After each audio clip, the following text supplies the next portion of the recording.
अस्मद्गुरुभ्यो नमः अस्मत्परमगुरुभ्यो नमः अस्मत्सर्वगुरुभ्यो नमः। श्रीमते रामानुजाय नमः। श्रीमते निगमान्त महादेशिकाय नमः। ಆತ್ಮೀಯ ಶ್ರೋತೃಗಳೇ, ಎಲ್ಲರಿಗೂ ನಮಸ್ಕಾರ.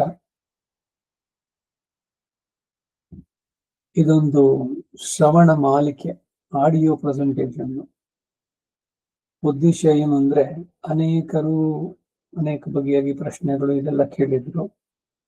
ನನಗೆ ತಿಳಿದಂತೆ ಯಥಾಮತಿ ಯಥಾಶಕ್ತಿ ತಿಳಿಸಬೇಕು ಅನ್ನುವ ಚಿಂತನೆ ಸುಮಾರು 5-6 ತಿಂಗಳಿಂದಾನು ನಡೀತಾ ಇದ್ದಿದ್ದು. ಪುಸ್ತಕ ಬರೆಯೋಣ ಅಂದ್ರೆ ಪುಸ್ತಕ ಕೈನಲ್ಲಿ ಬರೆಯೋದು, ಸಮಯ ಟೈಮು ಬೇರೆ, ಅದು ಪ್ರಿಂಟಿಂಗು ಅದು ಇದು ಎಲ್ಲ ಬಹಳ ದೊಡ್ಡ ಕೆಲಸಗಳು. ಆಮೇಲೆ ಈಗಿನ ಫಾಸ್ಟ್ ಲೈಫ್ ನಲ್ಲಿ ಎಲ್ರಿಗೂ ಕೂತ್ಕೊಂಡು ಓದುವಷ್ಟು ಸಮಯ ಇದು ಇಲ್ಲ. ಎಲ್ಲ ಕಾರಣದಿಂದ ಇದೆಲ್ಲ ಒಂದೊಂದು ಶ್ರವಣ ಮಾಲಿಕೆಯ ಕಂತುಗಳಲ್ಲಿ ಒಂದೊಂದಾಗಿ ಕೊಡೋಣ ಅಂತ. ಏನು ನೀಡಬೇಕಾದ ವಿಷಯ ಅಂದ್ರೆ, ರಾಮಾನುಜಾಚಾರ್ಯರು ಬರೆದಂತ 9 ಗ್ರಂಥಗಳಲ್ಲಿ ನಿತ್ಯ ಗ್ರಂಥ. ಆ ನಿತ್ಯ ಗ್ರಂಥ ಪ್ರಧಾನವಾಗಿ ಶ್ರೀ ವೈಷ್ಣವನಾದವನು ಬೆಳಗ್ಗೆ ಎದ್ದ ಕ್ಷಣದಿಂದ ರಾತ್ರಿ ಮಲಗುವ ತನಕ ಮಾಡಬೇಕಾದ ವಿಧಿವಿಧಾನಗಳನ್ನ ತಿಳಿಸುತ್ತದೆ. ವಿಧಿ ನಿಷೇಧಗಳು ಎಲ್ಲವೂ ಕೂಡ ನಿತ್ಯ ಗ್ರಂಥ. ಆ ನಿತ್ಯ ಗ್ರಂಥ ಈಗ ಇವರು ಬರೆದಿದ್ದು 1017ರಿಂದ 1137 ಅವರ ಜೀವಿತ ಕಾಲ. 120 ವರ್ಷ ರಾಮಾನುಜರು ಬದುಕಿದ್ರು. 9 ಕೃತಿಗಳನ್ನು ಬರೆದಿದ್ರು.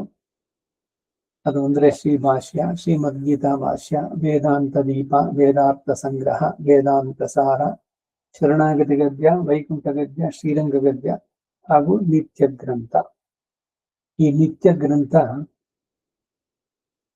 ಅದನ್ನ 1000 ವರ್ಷದ ಹಿಂದೆ ಹೇಳಿದಂತಹದ್ದು. ಇಂದಿನ ಕಾಲಕ್ಕೆ ಹೇಗೆ ಅದು ಪ್ರಸ್ತುತ, ಅದನ್ನು ಹೇಗೆ ನಾವು ಅಳವಡಿಸ್ಕೊಳ್ಬಹುದು ಅನ್ನುವ ಬಗ್ಗೆ ಒಂದು ಚಿಂತನೆ. ಅದು ಪೂರ್ವಾಚಾರ್ಯರುಗಳು ಹೇಳಿದ್ದು ಹೇಗಿದೆಯೋ ಆ ರೀತಿ ಅದಕ್ಕೆ ಅನುಗುಣವಾಗಿ. ಇಲ್ಲಿ ನಮ್ಮ ಸ್ವಂತಿಕೆ, ಸ್ವಕಪೋಲ ಕಲ್ಪಿತ ಇವೆಲ್ಲ ಯಾವುದೂ ಇಲ್ಲ. ವಿಷಯಗಳಲ್ಲಿ ಮೊದಲೇನೆ ಇದೆಲ್ಲ ಒಂದು ಸ್ವಲ್ಪ ತಿಳಿಸ್ತೇನೆ. ಏನು ಅಂದ್ರೆ, ಇಲ್ಲಿ ತಿಳಿಸುವಂತಹ ವಿಷಯಗಳು ಚರ್ಚೆಗೆ ಆಸ್ಪದವಲ್ಲ, ನಾಟ್ ಫಾರ್ ಡಿಸ್ಕಷನ್ಸ್. ಯಾಕೆಂದ್ರೆ this is the total conclusion, ಸಿದ್ಧಾಂತ ಇದು. ಇದನ್ನ ಎಲ್ಲ ಚರ್ಚೆ ಮಾಡಿ ಅದನ್ನೆಲ್ಲ ಮುಗಿಸ್ಬಿಟ್ಟಿದ್ದಾರೆ ನಮ್ಮ ಪೂರ್ವಾಚಾರ್ಯರು. 1000 ವರ್ಷದ ಹಿಂದೆ ನಡೆದದ್ದು. ಆಮೇಲೆ ವೇದಾಂತ ದೇಶಿಕರು ನಿತ್ಯ ಗ್ರಂಥಕ್ಕೆ ಕಾಮೆಂಟ್ರೀಸ್ ಅನೇಕವಾಗಿ ಬಂತು. ಪರಾಶರ ಭಟ್ಟರ ಕ್ರಿಯಾದೀಪ, ಎಂಬಾರ ಬರೆದು, ವೇದಾಂತ ದೇಶಿಕರು ಬರೆದ್ರು.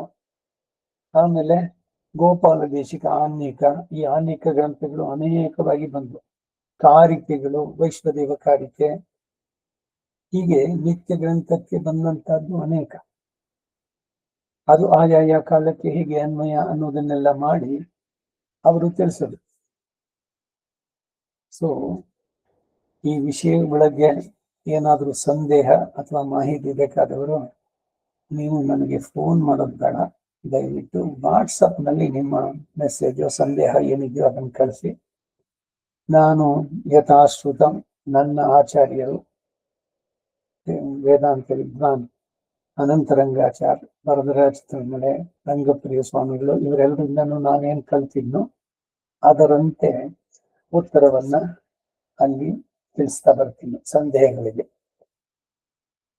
ಸನಾತನ ಧರ್ಮ, ಸಂಸ್ಕೃತಿ, ಆಚರಣೆ, ಸಂಪ್ರದಾಯ ಇವುಗಳಲ್ಲಿ ಆಸಕ್ತಿ ಇರೋರಿಗಾಗಿ ಈ ಶ್ರವಣ ಮಾಲಿಕೆ. ಇದರಲ್ಲಿ ವಿಷಯಗಳು ತಿಳಿಸೋದೆಲ್ಲ ಮೊದಲೇ ಹೇಳಿದೆ, ನನ್ನದೇನಿಲ್ಲ. ಇಲ್ಲಿ ನಾನೇನೋ ಹೊಸದಾಗೇನೋ ಸೇರಿಸ್ತಾ ಇದ್ದೀನಿ ಅನ್ನೋದಿಲ್ಲ. ಹಿಂದಿನವರು ಏನು ಆಚರಿಸಿದ್ರು ಅವುಗಳನ್ನ ಹೇಳೋದು.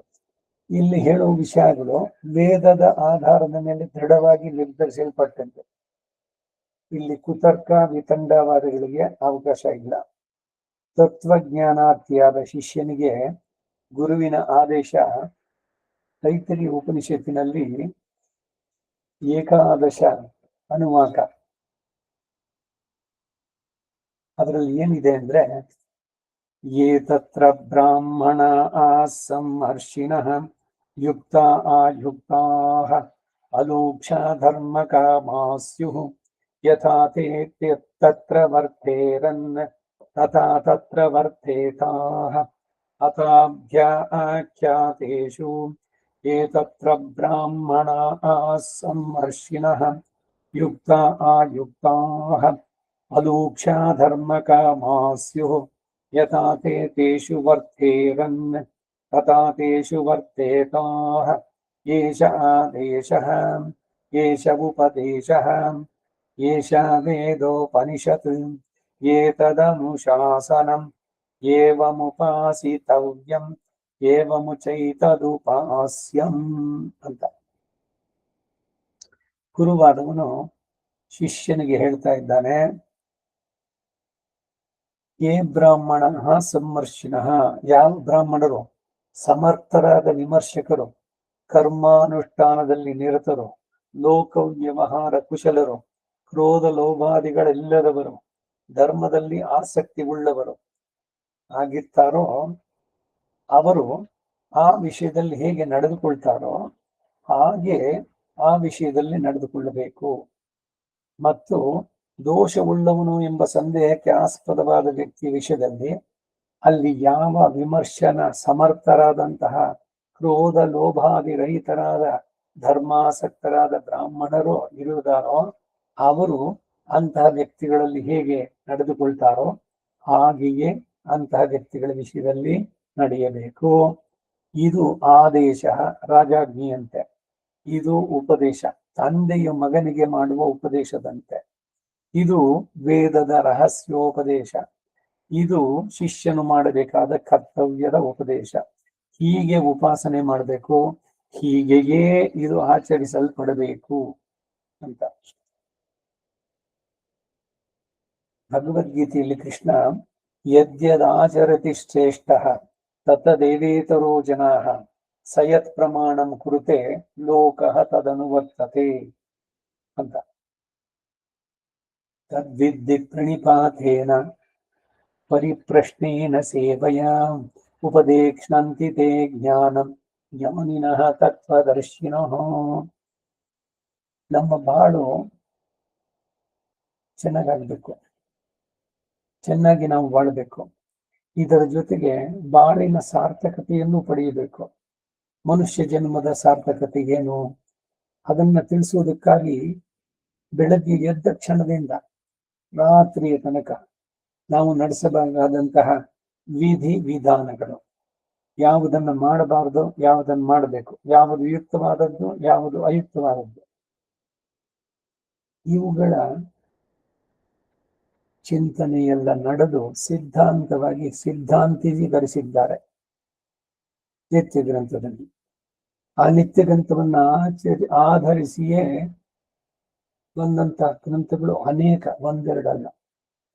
ಭಗವದಾರಾಧನೆ ಇಜ್ಜಾ ಪ್ರಕರಣ ಅಂತ ಹಿಂದೆ ಡಾಕ್ಟರ್ ಎನ್.ಎಸ್. ಅನಂತಲಿಂಗಾಚಾರ್ಯ ಅವರು ನಿತ್ಯ ಗ್ರಂಥದಲ್ಲಿ ಆ ಇಜ್ಜಾ ಪ್ರಕರಣ ಒಂದನ್ನೇ ತೆಗೆದುಕೊಂಡು ಅದಕ್ಕೆ ಪರಾಶರ ಭಟ್ಟರ ಕ್ರಿಯಾದೀಪ, ಎಂಬಾರವರ ಭಾಷ್ಯ ಎರಡನ್ನು ಸೇರಿಸಿ ರಾಮಾನುಜರ ಮಾತು ಅವರ ಭಾಷ್ಯ, ಅದು ಈ ಮೂರನ್ನು ಸೇರಿಸಿ ಒಂದು ಮಾಡೋದು. ಅವಾಗ ಸೊ ಇದನ್ನ ಇಟ್ಕೊಂಡು ಅದಾದ್ಮೇಲೆ ಬಂದಂತ ಆನ್ಮೀಕ ಗ್ರಂಥಗಳು ಇವುಗಳನ್ನ ಅವಲೋಕಿಸಿ ನಡೆಸುವಂತ.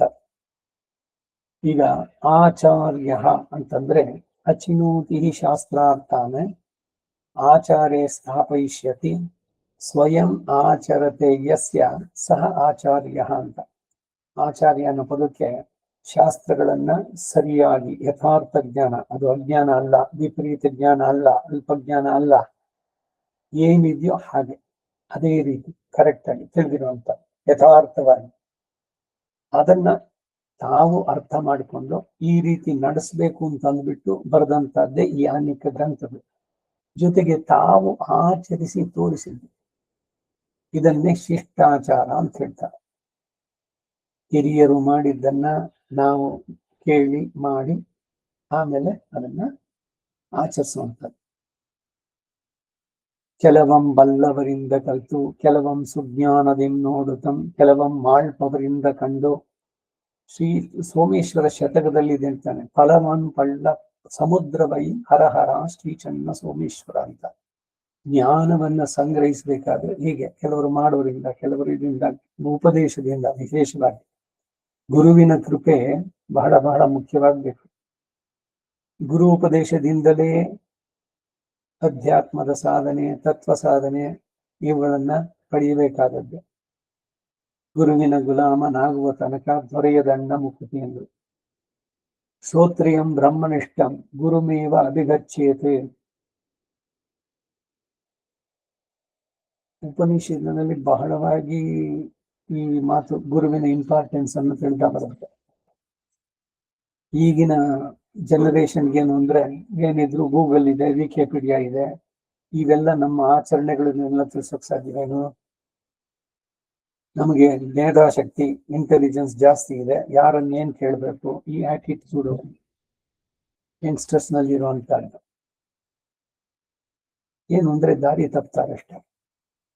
ಅದಕ್ಕಾಗಿ ಹಿಂದಿನವರು, ಈಗ ಮನೆಯಲ್ಲಿ ಹಿರಿಯರಿದ್ರೆ ಏನಾದ್ರು ಒಂದು ಕೆಲಸ ಮಾಡೋದಾದ್ರೆ ಅವ್ರನ್ನ ಒಂದು ಮಾತು ಕೇಳಿ, ಅವರ ಸಜೆಷನ್ ಕೇಳಿ ಮಾಡಿಕೊಂಡ್ರೆ ವಿವೇಕಿಗಳಾಗ್ತೀವಿ ನಾವು.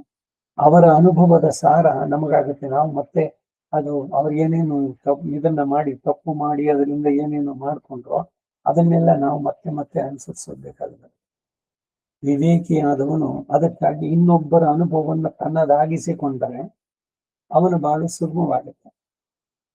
ಈ ಎಲ್ಲ ಕಾರಣದಿಂದ ಇದನ್ನು ಮಾಡುವಂಥದ್ದು.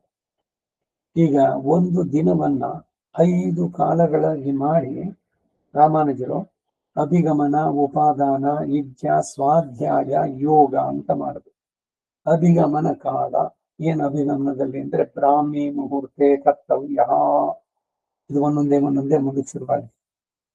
ಒಂದೊಂದೇ ವಿಷಯ ತಗೊಂಡು ಹಿಂದಿನಲ್ಲಿ ಏನಿತ್ತು, ಹಿಂದಿಗೆ ಅದು ಹೇಗೆ ಅನ್ವಯ, ಇದರ ಒಂದು ಚಿಕ್ಕ ಪ್ರಯತ್ನ ಇಲ್ಲಿ ನಾವು ಮಾಡೋಣ ಅಂತಂದ್ಬಿಟ್ಟು. ಸೊ ಅದರಿಂದ ಆಸಕ್ತರಿಗೆ ಅವರಿಗಾಗಿ ಮಾಡಿದ್ದು. ಇನ್ನೆಲ್ಲ ಮೊದಲೇ ತಿಳಿಸಿದೆ. ಕುತರ್ಕಗಳು, ವಿತಂಡವಾದ, ನೀವು ನಡೆಸ್ತೀರಾ, ಎಲ್ಲ ನಿಮ್ಮನೆ ಮಾಡ್ತಾ ಇದ್ದಾರಾ, ಇವೆಲ್ಲ ಬಿಟ್ಕೋಣ. ನಮಗೆ ಎಷ್ಟೆಷ್ಟು ಸಾಧ್ಯವೋ ಯಥಾಶಕ್ತಿ ಯಥಾಮತಿ ನಾವು ಅದನ್ನ ನಡೆಸೋಣ. ಆದ್ರೆ ಪ್ರಧಾನವಾಗಿರೋದನ್ನ ಏನಿದೆಯೋ ಅದನ್ನ ತಿಳಿಸುವಂತ ಒಂದು ವಿಶೇಷ. ಸೊ ಎಲ್ಲರೂ ಬಹಳ ಗಮನವಿಟ್ಟು ಚೆನ್ನಾಗಿ ಕೇಳಿಸ್ಕೊಂಡು ಅದರ ಯಥಾರ್ಥವನ್ನ ಗ್ರಹಿಸಿ ಸಾಧ್ಯವಾದಷ್ಟು ಆಚರಿಸಿ ನಿಮ್ಮ ಜೀವನದ ಸಾರ್ಥಕತೆಯನ್ನು ಪಡೆಯಿರಿ ಅನ್ನುವ ಪ್ರಾರ್ಥನೆ. ಒಬ್ಬ ಹಿತೈಷಿಯಾಗಿ, ಒಬ್ಬ ಸಹೃದಿಯಾಗಿ, ಇಲ್ಲಿ ನಾನು ಗುರು ಅನ್ನೋದಿಲ್ಲ. ತಾಳದಿರು ಗುರುತನವ, ಬೀಳಿಸದಿರೋ ನಿನ್ನ ನೆರಳ ಇತರರ ಮೇಲೆ ಬಾಳಿಕೊಂಬುವರು ಕಗ್ಗದಲ್ಲಿ ಅವ್ರು ಹೇಳ್ತಾರೆ. ಹಾಗಾಗಿ ಆಸಕ್ತರಿಗೆ ಇದೆ. ಸುಮ್ಮನೆ ಏನು ನನ್ನ ಪಾಂಡಿತ್ಯದ ಪ್ರದರ್ಶನ ಖಂಡಿತ ಅಲ್ಲ.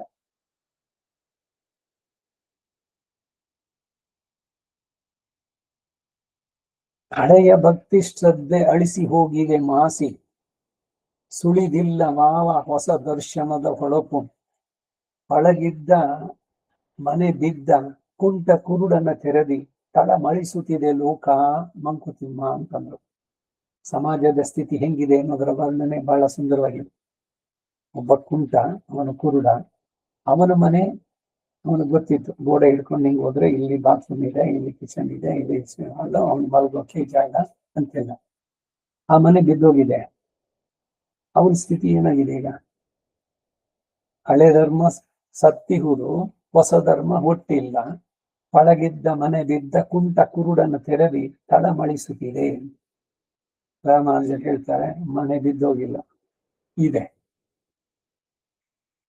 ಏನು ಅಂದ್ರೆ ನಮಗೆ ಆ ಹಿಂದಿನವರು ಹಾಕಿಕೊಟ್ಟಂತಹ ದಾರಿನಲ್ಲಿ ನಂಬಿಕೆ, ಶ್ರದ್ಧೆ ಇಟ್ಟು ಅದನ್ನ ಶ್ರದ್ಧೆಯಿಂದ ಆಚರಿಸಿದ್ರೆ ಖಂಡಿತ ಅದು ನಮಗೂ ನಮ್ಮ ಮುಂದಿನ ಪೀಳಿಗೆಗೂ ಖಂಡಿತ ಉಪಯೋಗ ಆಗುತ್ತೆ. ಅದರಲ್ಲಿ ಸಂದೇಹನೇ ಇಲ್ಲ.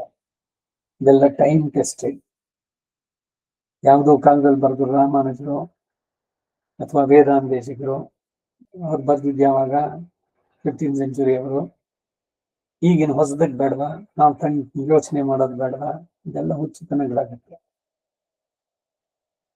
ಇದು ಹೇಗಿದೆ ಅಂದ್ರೆ, ಹೊಸದಾಗಿ ನಾವೇ ಕಂಡಿದೀವಣ, ಏನೋ ಮಾಡೋಣ ಅನ್ನೋದು ಹಿಂದಿನ ಕಾಲದಿಂದ ಸನಾತನ ಧರ್ಮದ್ದು.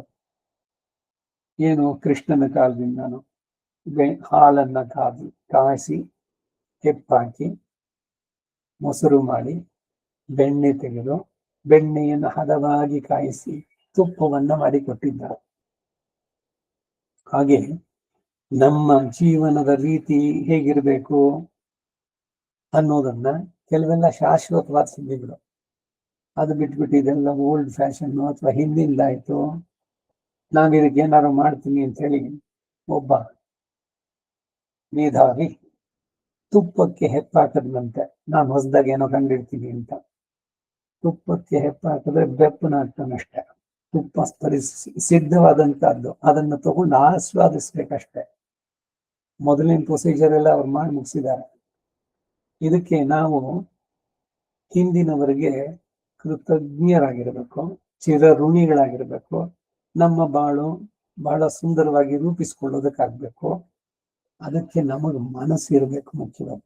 ಮನ ಏವ ಮನುಷ್ಯಾಣಂ ಕಾರಣಂ ಬಂಧ ಮೋಕ್ಷಯೋ. ಮನಸ್ಸೇ ಕಾರಣ ಬಂಧನಕ್ಕೂ ಮೋಕ್ಷಕ್ಕೂ. ನಮ್ಮ ಬಾಳಿನ ರೀತಿ ವಿಧಿಗಳು ಹೇಗಿರ್ಬೇಕು?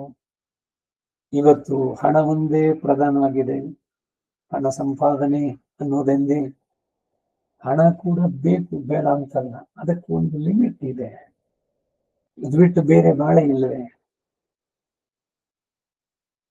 ಒಮ್ಮೆ ಹೂದೋಟದಲ್ಲಿ, ಒಮ್ಮೆ ಶಾಸ್ತ್ರದಲ್ಲಿ, ಒಮ್ಮೆ ಮೌನದಲ್ಲಿ, ಒಮ್ಮೆ ಕೆಳಕೂಟದಲ್ಲಿ ಬ್ರಹ್ಮಾನುಭವಿಯಾಗೋ ಮಂಕುತಿಮ್ಮ ಅಂತಾರೆ. ಈಗ ಬರೀ ಹಣ ಒಂದೇ, ಅದು ಬಿಟ್ಟು ಬೇರೆ ಏನೂ ಇಲ್ಲ. ಯಾವಾಗ ನೋಡಿದ್ರು ಮೀಟಿಂಗು, ಕಾಲು, ಅದು ಇದು, ಮನೆಯಲ್ಲೇ ಮಾತಾಡೋಕ್ಕಿಲ್ಲ. ಅಪ್ಪ ಮಗನೋ, ಅಮ್ಮ ಮಗಳು, ಯಾರೇ ಬಂಧುಗಳು, ಎಲ್ಲಿ ಈಸ್ ಇನ್ ಕಾಲ್. ಬೆಳಗ್ಗೆ, ಸಾಯಂಕಾಲ, ರಾತ್ರಿ, ಎಲ್ಲ ಸಂದರ್ಭದಲ್ಲೂ. ಅದು ಬಿಟ್ಟು ಬೇರೆ ಬಾಳೆ ಇಲ್ವಾ? ಒಬ್ಬೊಬ್ರಿಗೂ ವ್ಯಕ್ತಿ ವಿಕಾಸ, ತಂದೆ ತಾಯಿಗಳಾಗಿ ಮಕ್ಕಳ ಜೊತೆ ಕಳೆಯುವಂತ ಸಮಯ, ಇವೆಲ್ಲದರ ಚಿಂತನೆ ಒಂದೊಂದೇ ಬರುತ್ತೆ. ಸೊ ಅದರಿಂದ ಇದೊಂದು ಪೀಠಿಕೆ ಇವತ್ತು ಆರಂಭ ಮಾಡಿದೆ. ಪ್ರಾರ್ಥನೆ, ಭಗವಂತನನ್ನ ಪ್ರಾರ್ಥಿಸೋಣ. ಇದು ಭಗವತ್ ಪ್ರೇರಣೆನೆ, ನಂದಲ್ಲ ಇದು. ಅದಕ್ಕಾಗಿ ಅವನಿಗೇನೆ ಸಮರ್ಪಣೆ. ಈ ಸ್ತೋತ್ರ ಶ್ರವಣ ಮಾಲಿಕೆ ನಾನು ಆಡಿಯೋ ಪ್ರೆಸೆಂಟೇಷನ್ಸ್ ಅದೆಲ್ಲ. ಸೊ ಯಸ್ಯದ್ವಿರದ ವಕ್ತಾದ್ಯಾಹ ಪಾರಿಷದ್ಯಾಃ ಪರಶ್ಯತಂ ವಿಘ್ನಂ ನಿಘ್ನಂತಿ ಸತತಂ ವಿಶ್ವಕ್ಸೇನಂ ತಮಾಶ್ರಯೇ. ಸೂತ್ರಪತಿ ಸಮೇತ ಶ್ರೀ ವಿಶ್ವಕ್ಸೇನಾಯ ನಮಃ. ಧ್ಯಾನ ಆವಾಹನಾದಿ ಷೋಡಶೋಪಚಾರ ಪೂಜಾ ಮನಸಾ ಸಮರ್ಪಯಾಮಿ. ಈ ಮಾಲಿಕೆ ನಿರ್ವಿಘ್ನವಾಗಿ 5 ಕಾಲಗಳು, ಪಂಚಕಾಲ ಪ್ರಕಾಶಿಕ ಅಂತ ಕೂಡ ಆಮೇಲೆ ಬಂದದ್ದು ಪುಸ್ತಕ, ನಿತ್ಯ ಗ್ರಂಥವನ್ನು ಆಧರಿಸಿ ಆ 5 ಕಾಲಗಳಲ್ಲಿ ಏನೇನನ್ನ ನಡೆಸಬೇಕು, ಶ್ರೀ ವೈಷ್ಣವನಾಗಿ ಅವನ ಜೀವನ ರೀತಿ ಹೇಗಿರಬೇಕು, ಇವುಗಳನ್ನ ನೋಡೋಣ. ಇದಕ್ಕೆಲ್ಲ ವೇದದ ಆಧಾರ ಜೊತೆಗೆ ಪೂರ್ವೇ ತದೂಚುಹು. ಪೂರ್ವೇ ಅಂದ್ರೆ ಮೊದಲಲ್ಲಿ ನಮ್ಮ ಹಿರಿಯರು, ಅವ್ರ ಹಿಂದಿನವರು ಎಲ್ಲ. ಕಡೆಗದು ಭಗವಂತ ಶ್ರೀ ಲಕ್ಷ್ಮೀನಾಥ, ಅವನಿಂದನೇ ಉಂಟಾಗಿದ್ದು. ಶ್ರುತಿ ಸ್ಮೃತಿರ್ ಮಮ ಇವಾಜ್ಞ ಯಸ್ತ್ವಾಂ ಉಲ್ಲಂಘ್ಯತೆ ನರಃ ಆಜ್ಞಾಚ್ಛೇದಿ ಮಮ ದ್ರೋಹಿ ಮದ್ಭಕ್ತೋಪಿ ನ ವೈಷ್ಣವಃ ಅಂತ ಹೇಳ್ತಾನೆ ಭಗವಂತ. ಶ್ರುತಿ ಸ್ಮೃತಿ, ಇತಿಹಾಸ, ಪುರಾಣ, ಆಗಮಗಳು ಇವೆಲ್ಲ ನನ್ನದೇ ಮಾತು. ಅವರಲ್ಲೆಲ್ಲ ತಿಳಿಸಿರೋದು ಎಲ್ಲ ಜನರ ಉದ್ಧಾರಕ್ಕಾಗಿ. ಭಗವಂತ ಶಾಸ್ತ್ರವನ್ನ ನೀಡಿದ, ಅದನ್ನ ಯಥಾರ್ಥವಾಗಿ ತಿಳಿದು ಆಚರಿಸಿ ತೋರಿಸಿದವರು ನಮ್ಮ ಪೂರ್ವಾಚಾರ್ಯಗಳು. ಗೋದಾದೇವಿ ತಿರುಪಾವೆಯಲ್ಲಿ ಮೇಲೆಯಾರ್ ಶೈವನಹಳ್ ವೇಂಡುವನ ಕೇಟಿಯಲ್ಲಿ ಅಂತಾರೆ. ಮೇಲೆಯಾರಂದ್ರೇನು? ಫಸ್ಟ್ ಫ್ಲೋರ್ನಲ್ಲಿರೋರು ಅಂತಾನೆ. ಪೂರ್ವೆ ಏತದೂಚು ಅನ್ನೋದರ ಅನುವಾದ. ನಮ್ಮ ಹಿರಿಯರು, ಪೂರ್ವಾಚಾರ್ಯರುಗಳು ತಾವು ಅದನ್ನು ಆಚರಿಸಿ ನಡೆದು ತೋರಿಸಿದ್ದಾರೆ. ಇದು ಶಿಷ್ಟಾಚಾರ. ಈ ರೀತಿ ನಡೆಯಬೇಕು ಅನ್ನುವಂಥದ್ದು. ಆಗಿನ ಕಾಲಕ್ಕೆ ಈಗಿನ ಕಾಲಕ್ಕೆ ಬದಲಾವಣೆ ಏನು ಅಂತಂದ್ರೆ, ಈಗಿನ ಇದಕ್ಕೆ ಏನು ಅಂದ್ರೆ ನಮಗೆ ಬಹಳಷ್ಟು ಈ ಪಾಶ್ಚಾತ್ಯ ಸಂಸ್ಕೃತಿಗಳ ಪ್ರಭಾವ ನಮ್ಮ ಮೇಲೆ ಎಷ್ಟು ಬಿದ್ದಿದೆ ಅಂದ್ರೆ ಅದನ್ನ ವಿಚಾರ ಮಾಡದೆ ಕಣ್ಣು ಮುಚ್ಕೊಂಡು ಎಲ್ಲದನ್ನು ನಾವು ತಗೊಳ್ತಾ ಇದ್ದೀವಿ. ನಮ್ಮದೇನಿದೆಯೋ ಅದನ್ನು ಬಿಡ್ತಾ ಇದ್ದೀವಿ. ಅದರಿಂದ ಈ ಎಲ್ಲ ಕ್ಲೇಶಗಳು ಇದೆಲ್ಲ. ಎಲ್ಲರೂ ನೆಮ್ಮದಿಯಿಂದ ಆನಂದದಿಂದ ಇಲ್ಲೂ ಚೆನ್ನಾಗಿ ಬಾಳಿ ಆತ್ಮದ ಉನ್ನತಿಯನ್ನು ಸಾಧಿಸಲಿ ಅನ್ನೋದಕ್ಕಾಗಿ ಪರಮ ಕೃಪೆಯಿಂದ ಅನುಗ್ರಹಿಸಿದ್ದು ಈ ಆಚಾರ್ಯರ ಶ್ರೀಸೂಕ್ತಿಗಳು ಇವೆಲ್ಲ. ಅವುಗಳನ್ನ ಒಂದೊಂದಾಗಿ ತಿಳಿಯುವಂಥದ್ದು. ಬ್ರಾಹ್ಮಿ ಮುಹೂರ್ತೆ ಕರ್ತವ್ಯ, ಬೆಳಗ್ಗೆ ಬೇಗ ಎದ್ದು ಬ್ರಾಹ್ಮಿ ಮುಹೂರ್ತದಲ್ಲಿ ಸೂರ್ಯೋದಯಕ್ಕೆ ಮೊದಲು, ಸೂರ್ಯೋದಯ ಆದ್ಮೇಲೆ ಎದ್ರೆ ಅದೇ ಒಂದು ದೊಡ್ಡ ದೋಷ ಅಂತ ಬರುತ್ತೆ. ಬೇಕಾದಷ್ಟು ಸ್ಮೃತಿ ಗ್ರಂಥಗಳು ಬರುತ್ತೆ. ರಾಮಾಯಣ, ಮಹಾಭಾರತ, ಭಾಗವತ, ದಕ್ಷ ಸ್ಮೃತಿ, ಇನ್ನೆಲ್ಲ ಬೇರೆ ಬೇರೆ ಸ್ಮೃತಿಗಳು. 16 ಜನ ಧರ್ಮಶಾಸ್ತ್ರಕಾರರಿದ್ದಾರೆ. ಅವರುಗಳು ಇಲ್ಲಿ ಎಲ್ಲದರಿಂದ ನಾವು ಉಲ್ಲೇಖ ಮಾಡಬೇಕು. ಉಪನಿಷತ್ತುಗಳಿಂದ ಬರುತ್ತೆ. ಇವೆಲ್ಲದರ ಉದ್ದೇಶ ಮನುಷ್ಯನ ಬಾಳು ಹೇಗಾಗಬೇಕು, ರಾಮ ತಾನು ಮನುಷ್ಯನಾಗಿ ಅವತರಿಸಿ ಮನುಷ್ಯನಾಗಿ ಹೇಗೆ ಬಾಳಬೇಕು ಅನ್ನೋದನ್ನು ತೋರಿಸುವುದೇ ಬಹಳ ಮುಖ್ಯ ಉದ್ದೇಶವಾಗಿ ಬಂದದ್ದವನು ರಾಮ. ಮರ್ತ್ಯಾವತಾರಸ್ತು ಇಹ ಮರ್ತ್ಯ ಶಿಕ್ಷಣಂ. ರಾಮ ಆದರ್ಶ ಪುರುಷ. ನಮಗೂ ಬಾಳಿನಲ್ಲಿ ಒಂದು ಆದರ್ಶ ಇರಬೇಕು. ನಮ್ಮ ಬಾಳಿಗೊಂದು ಅರ್ಥ ಇರಬೇಕು, ಬಾಳಿಗೊಂದು ಗುರಿ ಇರಬೇಕು. ಅದನ್ನ ಸಾಧಿಸುವ ವಿಧಾನ ಹೇಗೆ ಅದನ್ನು ತೋರಿಸುವಂತದ್ದು.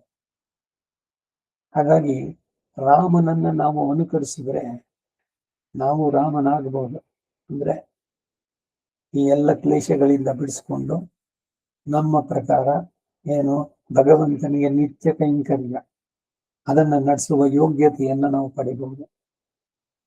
ಈ ನಿತ್ಯ ಕರ್ಮಗಳು, ನಿತ್ಯ ವಿಧಿಗಳು, ಅವುಗಳನ್ನ ಆಚರಿಸಿದ್ರೇನು ಅಂದ್ರೆ ಧರ್ಮೇಣ ಪಾಪಂ ಅಪನುದತಿ ಅಂತ ವೇದದಲ್ಲಿದೆ. ಅವರವರಿಗೆ ವಿಹಿತವಾದ ಧರ್ಮಗಳು, ಮನುಷ್ಯ ಧರ್ಮ, ಬ್ರಹ್ಮಚರ್ಯ ಧರ್ಮ, ಗೃಹಸ್ಥ ಧರ್ಮ, ಸ್ತ್ರೀ ಧರ್ಮ, ಒಂದೊಂದೇ. ಮೊದಲು ಮನುಷ್ಯ ಧರ್ಮ, ಆಮೇಲೆ ಬರುವಂಥದ್ದು. ಈ ಧರ್ಮಗಳನ್ನ ನೀವು ಆಚರಿಸಿದ್ದೆ ಆದರೆ ನಿಮ್ಮ ಪಾಪಗಳಿಂದ ಅದರ ಬಿಡುಗಡೆ. ಇವೆಲ್ಲ ಮುಂದಕ್ಕೆ ನಿಧಾನವಾಗಿ ಒಂದೊಂದೇ ಕಂತಿನಲ್ಲಿ ಅದರ ಬಗ್ಗೆ ಚಿಂತನೆ ಮಾಡೋಣ. ಮತ್ತೊಮ್ಮೆ ಎಲ್ಲರಿಗೂ ಸ್ವಾಗತ ಈ ಶ್ರವಣ ಮಾಲಿಕೆಗೆ.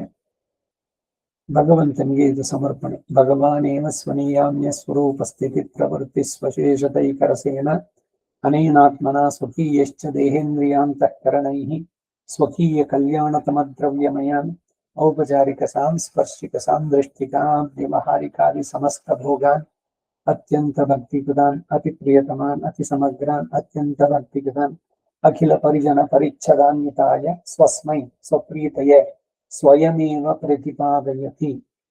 ಸರ್ವಂ ಶ್ರೀ ವಾಸುದೇವಾರ್ಪಣಮಸ್ತು. ಮುಂದಿನ ಸಂಚಿಕೆಯಲ್ಲಿ ಮತ್ತೆ ಭೇಟಿಯಾಗೋಣ. ಸರ್ವಂ ಶ್ರೀ ವಾಸುದೇವಾರ್ಪಣಮಸ್ತು.